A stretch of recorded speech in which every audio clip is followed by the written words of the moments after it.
My next guest posting this on social media. 11 years ago today, I helped plant Cities Church. I served as a pastor there for 8 years. This is a normal Baptist church. They worship Jesus. They love each other. They seek the good of their neighbors.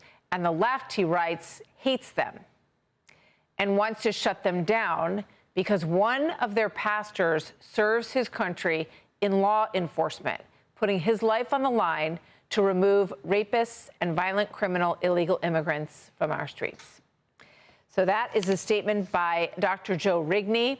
He is now a pastor at Christ Church in Idaho and a fellow of theology at New St. Andrews College, but he was in the early days of this church that we just saw.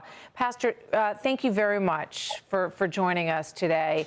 I would imagine that the video that you just watched is heartbreaking for you. Well, tell me what you think when you see this man standing up there pointing and screaming in people's faces at church. Yeah, that man, Jonathan Parnell, the pastor, is one of my closest friends. We planted that church together along with the other pastors 11 years ago. It was the 11-year anniversary, actually, on Sunday. And it's remarkable to see that sort of thing in America.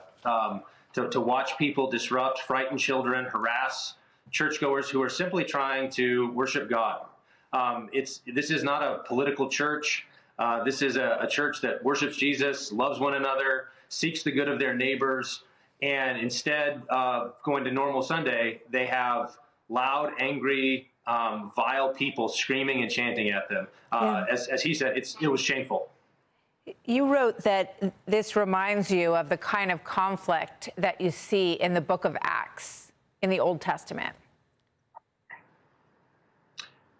Yes.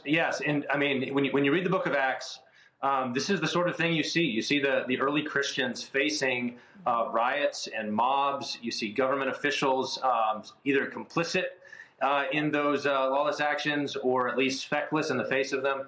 And so I think that there are many parallels between the kinds of things we're seeing in our own streets and what we see in the Bible. And that is an encouragement to me as a Christian because it means that God has seen this before and that we can trust him with it and that we ought to, instead of shrinking back in fear, be bold and continue to pray and ask for God's help to speak the word of God with boldness. Well said.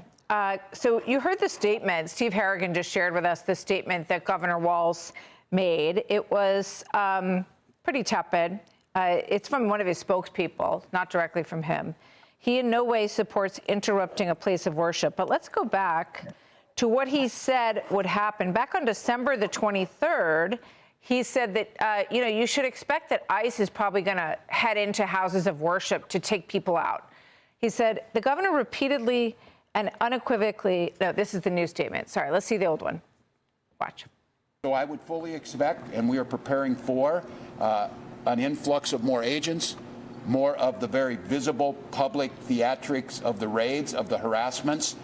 And you got faith leaders here.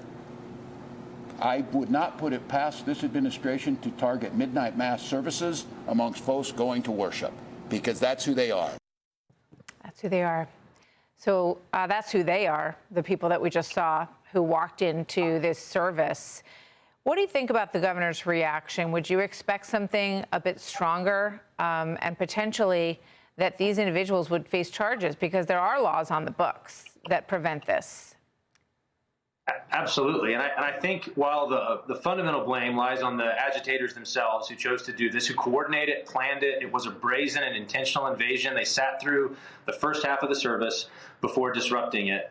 I do think that some of the blame lies on Governor Walz and the mayors in Minneapolis and St. Paul, who have been encouraging this sort of lawlessness as these law enforcement is seeking to carry out their lawful mission. The government is responsible to secure the border, to remove illegals. This is a lawful thing to do.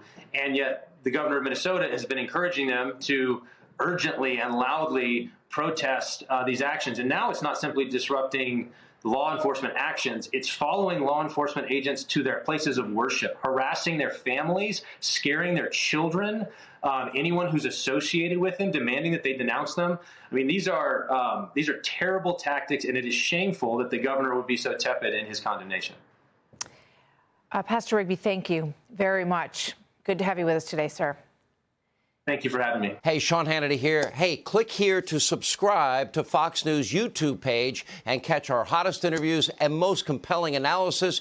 You will not get it anywhere else.